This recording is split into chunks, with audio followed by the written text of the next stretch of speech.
Welcome to our deep dive today. It's 2025. And things, well, they aren't looking too rosy for Meta, the company formerly known as Facebook. They're facing quite a gauntlet of challenges this year. Oh, yeah, they are. An FTC antitrust trial is looming less than 100 days away. Wow. Multiple states are taking action against them over these claims of child harm on their platforms. Yeah. And to top it all off, they've got this Supreme Court showdown with investors who are suing over the Cambridge Analytica scandal. We've got a lot to unpack here, so let's dive right in. So let's start with this FTC antitrust trials right around the corner. What's the crux of the FTC's argument? Well, the FTC is alleging that Meta has a monopoly on what they call personal social networking services. Okay. And their argument hinges on this idea that these services are distinct from other social platforms because of the way they leverage personal connections. Those social graphs built around friends and family. Right. It's not just about shared interests here. Yeah. It's about those close relationships that keep people coming back. That makes sense. Yeah. I remember Zuckerberg himself admitting that, Meta focused on those friend and family connections as like a key differentiator. It wasn't just about building a platform for those broader interests. Exactly. And the FTC is using that admission, along with research from their expert witness, Professor Clifford Lampe, to argue that these friend and family dynamics create a unique market that Meta has essentially cornered. So they're saying that Meta used acquisitions like Instagram and WhatsApp to eliminate competition in this specific market. Precisely. The FTC is arguing that those acquisitions weren't just about expanding Meta's reach. Yeah. They were strategic moves to squash potential rivals before they could gain a foothold in this personal social networking space. Wouldn't Meta argue that they face competition from other platforms like TikTok and YouTube? I mean, people have options when it comes to how they spend their time online. That's their main defense. Right. But the FTC is pushing back on that. They're pointing to data that suggests that when it comes to features specifically designed for sharing with friends and family, Meta still holds a dominant market share. It's like comparing apples and oranges. Okay. TikTok might be great for entertainment, Right. but it doesn't replace that core need for personal connection that Meta has tapped into so effectively. And then there's that whole network effect thing, right? The more of your friends and family are on a platform, the harder it is to leave even if you wanted to. Right. It creates a kind of inertia. Yeah. You're on Facebook or Instagram because everyone you know is there. Yes. And they're there because you are. It becomes this self-perpetuating cycle that makes it incredibly difficult for any competitor to break in. I've definitely felt that pull myself. Yeah. Like switching platforms would mean starting from scratch, rebuilding that whole network. Yeah. It's daunting. Exactly. And that's precisely the kind of dominance the FTC is concerned about. Okay. They argue that Meta has exploited this network effect to maintain their monopoly, even going so far as to increase ad loads for users who are less likely to leave, those heavily invested in those friend and family connections. So the FTC is painting a picture of Meta as this powerful giant that strategically eliminated competition and then took advantage of its captive audience. It's a pretty damning accusation. It is, and the stakes are incredibly high. If the FTC wins, Meta could face restrictions on future acquisitions. Wow. Or even be forced to break up the company. Imagine Instagram and WhatsApp as separate entities competing with Facebook and each other. It would be a seismic shift in the social media landscape. That's a lot to process. Yeah. And this is just one of the major challenges they're facing this year. Right. We haven't even touched on the state's lawsuits over child harm or the Cambridge Analytica case in the Supreme Court. Each of those presents its own set of complexities and potential consequences for Meta. Let's move on there. I'm curious to hear more about these lawsuits from the states. What are their main concerns, and how could they impact Meta's future? Well, the states are taking aim at what they see as the dark side of Meta's engagement tactics, specifically the potential harm to young users. They're arguing that Meta knowingly designed its platforms to be addictive and harmful, particularly to teenagers. So it's not just about market dominance anymore, but about the ethical implications of their platform design. Right. What specific features are the states focusing on? They're highlighting things like infinite scroll autoplay videos and those constant notifications. They're arguing that these features are intentionally designed to exploit young people's developing brains, keeping them hooked and coming back for more, even if it's detrimental to their well-being. I remember reading about Sean Parker, Facebook's founding president, admitting that they built the platform to be addictive, using tactics that a hacker would use to exploit human psychology. Do Do you think those kinds of statements will be used against them in court? Absolutely. Those admissions from former executives will be central to the state's case. They'll argue that Meta knew they were creating a potentially harmful environment for young users, but prioritized profits over user safety. And what about those filters that simulate plastic surgery? Those have been linked to body dysmorphia and eating disorders, especially among teenage girls.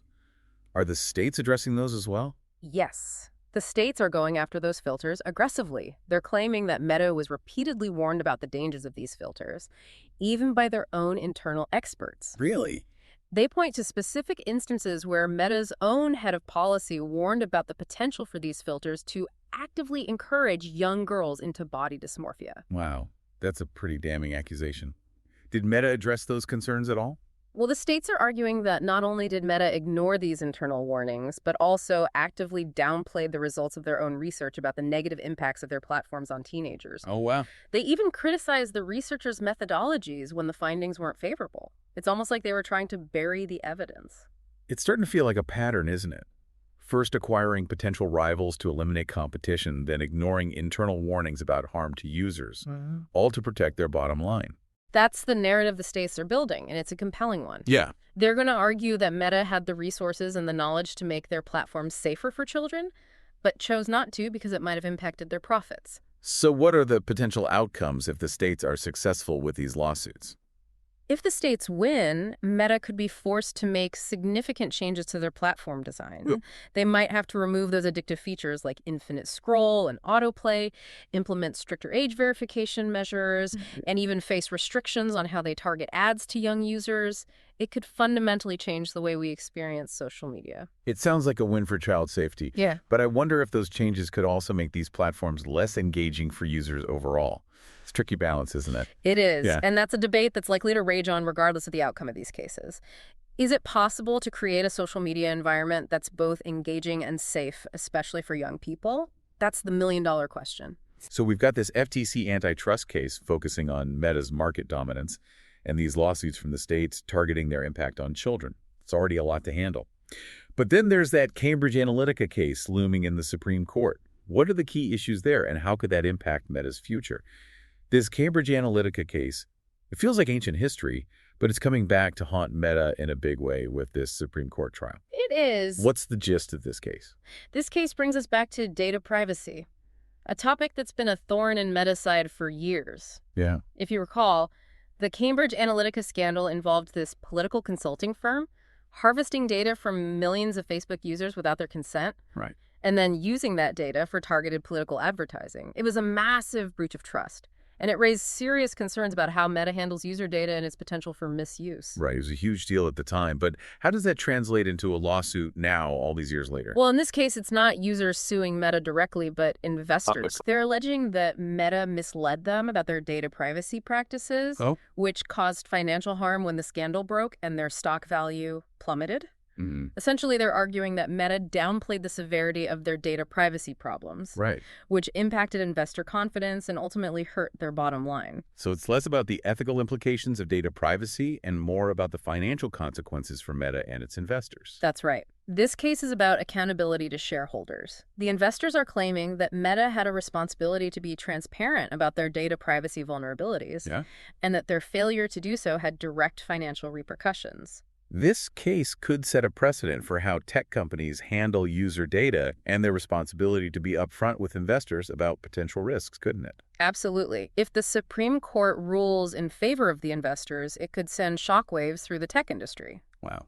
Companies might be forced to be much more cautious about data collection practices and prioritize transparency to avoid similar legal battles down the line. So we've got this trifecta of challenges for Meta in 2025.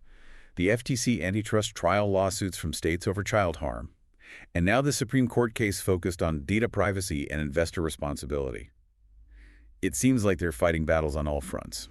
It really does feel like a pivotal year for Meta. The outcomes of these cases could reshape not just their company, but the entire tech landscape. Imagine a world where Meta is forced to break up. Right. Where social media platforms are redesigned to prioritize user well-being over engagement, and where data privacy becomes a paramount concern for both companies and investors. It's a lot to wrap our heads around, but it's also kind of exciting, isn't it? I agree. It feels like we're on the cusp of a major shift in how we interact with technology and how these powerful tech giants are held accountable. It's a fascinating time to be observing these developments. And it's not just about Meta. The decisions made in these cases could have ripple effects throughout the entire tech industry, influencing everything from platform design and data privacy practices to the way information is shared and consumed online. What does all of this mean for us, the everyday users of these platforms? And what about the advertisers and news organizations that rely on them? If the FTC succeeds in breaking up Meta, we might see a more diverse social media landscape emerge, Sure. with smaller companies offering alternative platforms that prioritize different values, like privacy or ethical design. That could be a good thing for users, giving them more choice and control over their online experience. But wouldn't a breakup also potentially impact innovation? What if a less dominant Meta means fewer resources for developing new features and technologies? That's a valid concern. It's a complex issue with no easy answers. On the one hand, breaking up a giant like Meta could stifle innovation and slow down progress. On the other hand, it could create opportunities for smaller companies to step in and develop new and innovative solutions that better serve user needs and address societal concerns. And what about the advertising market? Yeah. So much of digital advertising relies on Meta's vast reach and data collection capabilities. How could these legal battles impact the way ads are targeted and delivered? If Meta faces restrictions on data collection or is forced to break up, it could disrupt the entire advertising ecosystem. Advertisers might have to find new ways to reach their target audiences, potentially relying more on contextual advertising or alternative platforms that offer different data-driven targeting options. It sounds like it could be a messy transition for advertisers. And what about news organizations? Many rely heavily on platforms like Facebook to reach their audiences. How could potential changes to Meta's platforms impact the way news is shared and consumed? That's a crucial question. If Meta is forced to change its algorithms or if users shift away from their platforms, it could have significant repercussions for news organizations. Right. They might need to rethink their distribution strategies, focusing more on building direct relationships with their audiences or exploring alternative platforms for reaching new readers. It could be a challenging time for the media landscape as well. So we're standing at a crossroads. The decisions made in these courtrooms could have far-reaching consequences impacting not just Meta, but the entire tech industry, the advertising market, the news media, and even the way we connect and interact with each other online. It's a time of great uncertainty, but also great potential. As these legal battles unfold, we'll be watching closely to see how they reshape the digital landscape and what kind of future they pave the way for. Thanks for joining us on this deep dive into Meta's tumultuous 2025. It's clear that this is just the beginning of a much larger conversation about the power and responsibility of tech giants, the future of social media, and the role we all play in shaping the digital world we inhabit. What are your thoughts? What are your hopes and fears for the future of Meta and the wider tech landscape? We'd love to hear your perspectives.